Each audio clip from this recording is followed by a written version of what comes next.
800 అడుగుల దగ్గర నీటిని వాడుకునే ఒక గొప్ప రాయలసీమ ఇరిగేషన్ ప్రాజెక్ట్ని జగనన్న తీసుకొస్తే దాన్ని ఆపేసిన కూటమి ప్రభుత్వాన్ని 800 అడుగుల లోతులో పాతి పెట్టడానికి రాయలసీమ వాసులు రెడీగా ఉన్నారని హెచ్చరిస్తున్నాం. రాయలసీమకి ద్రోహం చేస్తే, రాయలసీమ ప్రజలు తిరగబడితే ఎలా ఉంటుందో రుచి చూపించడానికే ఈరోజు రాయలసీమకు సంబంధించిన అతిరథ మహారథులందరూ కూడా ఇక్కడ సమావేశమయ్యారని కూడా మీకు తెలియజేసుకుంటున్నాం. రాజశేఖర రెడ్డి గారు ఈ రాష్ట్రంలో రైతుల కోసం ఈ రాయలసీమ పొలాల్లో కృష్ణా జలాలు పరవళ్లు తొక్కే విధంగా చేశారు. తండ్రి ఒక అడుగు ముందుకు వేస్తే కొడుకు జగన్మోహన్ రెడ్డి గారు 2 అడుగులు ముందుకు వేసి నేను ప్రజలకి మంచి చేస్తానని చెప్పడమే కాకుండా ఈ రాయలసీమలో శాశ్వతంగా నీటి సమస్య లేకుండా చేయడానికే ఈ రాయలసీమ లిఫ్ట్ ఇరిగేషన్ ప్రాజెక్ట్ ని స్టార్ట్ చేయడమే కాకుండా దాదాపుగా 87% పనులు పూర్తి చేశారని కూడా మీ అందరికీ తెలియజేసుకుంటున్నాను. అలాంటి రాయలసీమకు సంబంధించిన ప్రాజెక్ట్ ని ఇదే రాయలసీమలో పుట్టి ఈ రాయలసీమ గాలిని పీల్చి ఈ రాయలసీమ ఓట్లతో ముఖ్యమంత్రిగా 4 సార్లు కూర్చొని ఈ రాయలసీమ రైతులు పండించిన ధాన్యాన్ని తిని ఈ రాయలసీమకి ద్రోహం చేస్తున్న చంద్రబాబు నాయుడికి బుద్ధి చెప్పడానికి రాయలసీమలో ఉన్న ప్రతి ఒక్కరూ కూడా ఒక్కటై ముందుకు రావాలని కూడా కోరుకుంటున్నాను. ఎందుకంటే ఎప్పుడెప్పుడు చంద్రబాబు నాయుడు ముఖ్యమంత్రి అవుతాడో అప్పుడప్పుడు రాయలసీమకు ద్రోహం చేయడానికి రెడీగా ఉంటాడని ఆయన కంబైన్డ్ స్టేట్ లో ఉన్నప్పుడు ఇచ్చిన జీవో చూస్తే మీకు తెలుస్తుంది. ఈ రోజు మళ్ళీ ముఖ్యమంత్రి అయిన తర్వాత ఏ విధంగా రాయలసీమలో ఉన్న న్యాయ రాజధానిని తరలించాడు, రాయలసీమలో ఉన్న ఎయిమ్స్ ని తరలించాడు, రాయలసీమకి నీటి హక్కుల్ని కల్పించే రాయలసీమ ఇరిగేషన్ ప్రాజెక్ట్ ని ఏ విధంగా ఆపేశాడు అనేది రాయలసీమ వాసులందరూ కూడా గుర్తుపెట్టుకొని బుద్ధి చెప్పాలని కూడా మిమ్మల్ని అందరినీ కోరుకుంటున్నాను. ఎందుకంటే చంద్రబాబు నాయుడు అంత స్వార్థపరుడు నా జీవితంలో నేను ఎవరిని కూడా చూడలేదు. ఎవరికైనా వెన్నుపోటు పడటానికి ఆయనకి వెన్నతో పెట్టిన విద్య. పిల్లనిచ్చిన మామనైనా వెన్నుపోటు పొడుస్తాడు, జన్మనిచ్చిన రాయలసీమకైనా ఆయన వెన్నుపోటు పొడుస్తాడు.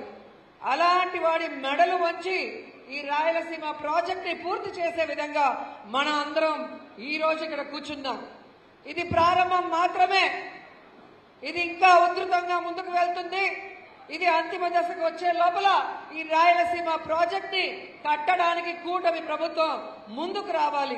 లేదంటే ఆ కూటమి ప్రభుత్వాన్ని కూకటి వేళ్లతో పెకిలించడానికి రాయలసీమ ప్రజలు రెడీగా ఉన్నారని కూడా కూటమి నేతల్ని హెచ్చరిస్తున్నాను. ఈరోజు చంద్రబాబు నాయుడు ఊ అంటే నాకు విజన్ ఉంది, విస్తరాకల కట్టుందని గొప్పగా చెప్పుకుంటాడే, మరి ఈరోజు ఇంత సీనియారిటీ ఉన్న నీకు ఎందుకు రాయలసీమ లిఫ్ట్ ఇరిగేషన్ పూర్తి చేయలేకపోతున్నావు అని ప్రశ్నిస్తున్నా. ఎందుకంటే రాయలసీమ లిఫ్ట్ ఇరిగేషన్ పూర్తి చేయాలంటే 2000 కోట్లు ఉంటే చాలు, కానీ చేయలేడు. ఆరోగ్యశ్రీని కంటిన్యూ చేయడానికి ఇప్పుడు 3000 కోట్ల రూపాయలు కడితే చాలు, కానీ చేయలేడు. ఫీజు రింబర్స్మెంట్కి 5000 కోట్లు ఇస్తే చాలు, డబ్బులు లేదని నంగినాచి కబుర్లు చెప్తాడు. కానీ 2 లక్షల కోట్ల రూపాయలు పెట్టి అమరావతి కడతాడంట. ఎందుకంటే ఇలాంటివి చేస్తే, ప్రజల కోసం మంచి చేస్తే వాళ్ళు దోచుకునే దానికి అవకాశం ఉండదు. అదే అమరావతిలో రాజధాని పేరుతో రియల్ ఎస్టేట్ చేసి 1,00,000 కోట్ల దాకా దోచుకోవడానికి ఈరోజు సిగ్గు లేకుండా వాళ్ళు ప్లాన్ చేసుకుంటాం మనం అందరం కూడా చూస్తున్నాం. జీతాలు ఇవ్వడానికి కూడా డబ్బులు లేవని సిగ్గు లేకుండా ప్రెస్ మీట్ చెప్పే పయ్యావుల కేసులు గారు, మీరు 2 లక్షల కోట్లు పెట్టి అమరావతి రాజధాని ఎలా కడతారని అడుగుతున్నా. ఈ 7 సంవత్సరాల కాలంలో మీరు రాజధానికి ఖర్చు పెట్టినది 8,000 కోట్లు. 2 లక్షల కోట్లు ఖర్చు పెట్టి రాజధాని పూర్తి చేయాలంటే దాదాపుగా 160 సంవత్సరాలు పడుతుంది. సో 160 సంవత్సరాలకు కూడా సాధ్యం కాని దాన్ని మీరు దోచుకోవడానికి ప్రారంభించి రైతులకి, మహిళలకి, విద్యార్థులకి, నిరుద్యోగులకి చేయాల్సిన ఏ అభివృద్ధి కార్యక్రమం, ఏ సపోర్టు కూడా చేయకుండా నువ్వు ఏ విధంగా ఈ రాష్ట్ర ప్రజల్ని నాశనం చేస్తున్నావు అనేది రాష్ట్ర ప్రజలందరూ కూడా గమనిస్తున్నారు.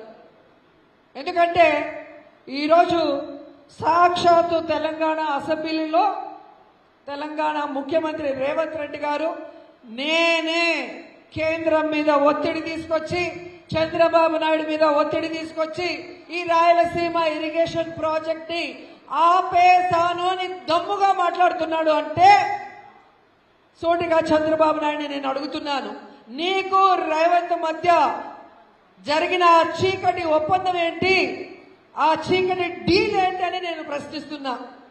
ఎందుకంటే ఎక్కడైనా శిష్యుడు గురువు గారికి గిఫ్ట్ ఇవ్వడం చూసాం, కానీ గురువు గారే శిష్యుడికి గిఫ్ట్ ఇవ్వడం ఇక్కడే మనం చూస్తున్నాం. ఆ రోజేమో రేవంత్ రెడ్డితో సూట్ కేసులు మోయించి ఆ కేసులో ఇరుక్కొని ఏ విధంగా రాజధానిని తాకట్టు పెట్టేశాడో మనం అందరం చూసాం. ఈరోజు అదే రేవంత్ రెడ్డి గారి కోసం రాయలసీమ ఇరిగేషన్ ప్రాజెక్ట్ ని తాకట్టు పెట్టేశాడు. అంటే ఈ చంద్రబాబు నాయుడు, పవన్ కళ్యాణ్ అనుకో తెలంగాణలో వాళ్ళ ఆస్తులు, వాళ్ళ హెరిటేజ్ కాపాడుకోవడం కోసం కాదని నేను ప్రశ్నిస్తున్నాను. ఈరోజు వీళ్ళకి ఓట్లు కావాలంటే ఆంధ్రప్రదేశ్ కావాలి, వీళ్ళకి సీట్లు కావాలంటే ఆంధ్రప్రదేశ్ కావాలి, వీళ్ళు స్పెషల్ హెలికాప్టర్లు తిరగాలంటే రాయలసీమ ప్రజలు కట్టిన పన్నుల డబ్బు కావాలి. కానీ వాళ్ళకి మంచి చేయాలంటే మాత్రం వీళ్ళకి తెలంగాణలో ఉన్న వీళ్ళ ఆస్తులు గుర్తుకొస్తాయి. ఎంత దురదృష్టకరమో ఒకసారి చూడండి. నిజంగా ఈ రాయలసీమలో చంద్రబాబు నాయుడు లాంటి రాయలసీమ ద్రోహి పుట్టడం మన దురదృష్టం, రాయలసీమ ప్రజల దురదృష్టం, రాయలసీమ రైతుల దురదృష్టం అని కూడా ఈ సందర్భంగా తెలియజేసుకుంటున్నా. ఎందుకంటే రాయలసీమ ప్రజల కోసం, రాయలసీమలో రైతుల కోసం రాజశేఖర రెడ్డి గారు ఎలా పరితపించారో మీ అందరూ కూడా చూశారు. ఆయన వల్ల రైతులు రాజుల్లాగా బతికారు. రైతే రాజు అన్నట్టుగా వాళ్ళు ముందుకు నడవడం జరిగింది. అలాగే జగన్మోహన్ రెడ్డి గారు ఉన్నంత కాలం రైతులు అడగింది కూడా చేసి వారికి ఎలా సపోర్టివ్గా ఉన్నారో మనం అందరం కళ్ళారా చూసాం. అందుకే ప్రజలు అంటారు రాయలసీమ గడ్డ మీద పుట్టడం, వైఎస్ఆర్ గారు, జగన్ గారు పుట్టడం మన అదృష్టమని మనమంటాం, రాయలసీమ ప్రజలు అంటారు, రాయలసీమ రైతులు కూడా అంటున్న విషయం మీరందరూ కూడా మీ గ్రామాల్లో వినే ఉంటారు.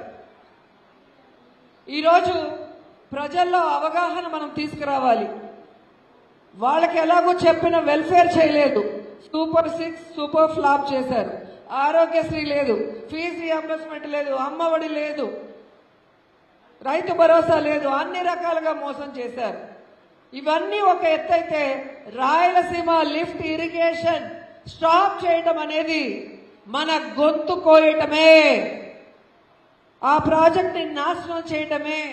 ఇది వాళ్ళ గ్రామాల్లో వాళ్ళు ప్రజలకి, రైతులకి తెలియజేసి వారి అందరినీ కూడా కూడగట్టుకొని ఈ కూటమి ప్రభుత్వం మీద మనం యుద్ధం చేసి రాయలసీమ ప్రాజెక్ట్ ని పూర్తి చేసేంత వరకు ఈ ఉద్యమాన్ని ఆపకూడదని అందరికీ కూడా నేను చేతులెత్తి కోరుకుంటున్నాను. అండ్ నా తరఫు నుంచి ఉమ్మడి జిల్లా అధ్యక్షులు భూమన కరుణాకర్ రెడ్డి గారిని ఒక రిక్వెస్ట్ చేస్తున్నాను. కేవలం మనం మీటింగ్లు పెట్టి మాట్లాడితే చెవులు దులుపుకుంటారు కూటమి ప్రభుత్వం వాళ్ళు. వాళ్ళకి బుద్ధి తేవాలి, వారి మెడలు వంచాలి. ఈ రాయలసీమ వాసులు తిరగబడితే ఎలా ఉంటుందో చూపించాలి. అంటే మనమందరం కూడా ఈ ఇరిగేషన్ ప్రాజెక్ట్ కోసం ఒక పాదయాత్రని చేయాలి అని కూడా మిమ్మల్ని సభాముఖంగా కోరుకుంటున్నాను.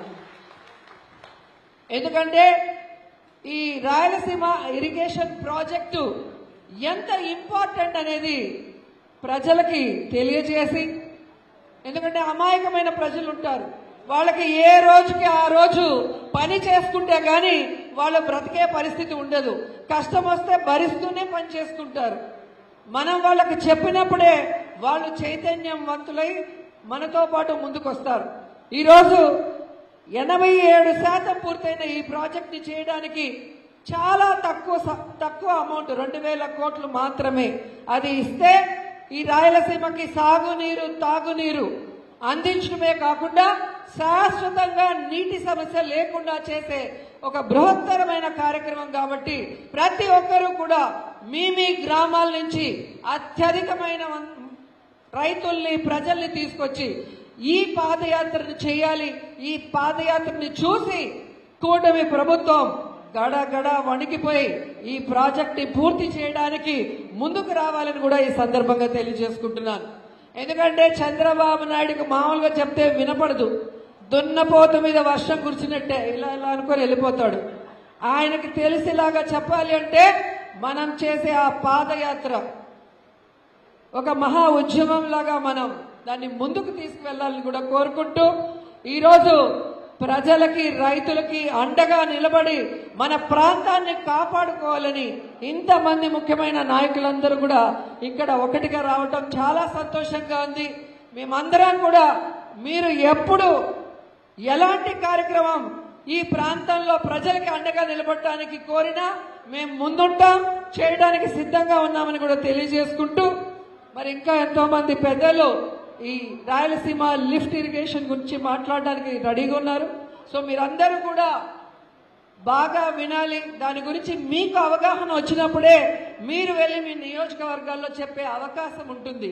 కాబట్టి పక్కన కబుర్లు లేకుండా చెప్పేది కరెక్ట్ గా విని దాన్ని ముందుకు తీసుకెళ్తారని నా సోదరి మనందరినీ కోరుకుంటూ సెలవు తీసుకుంటున్నాను.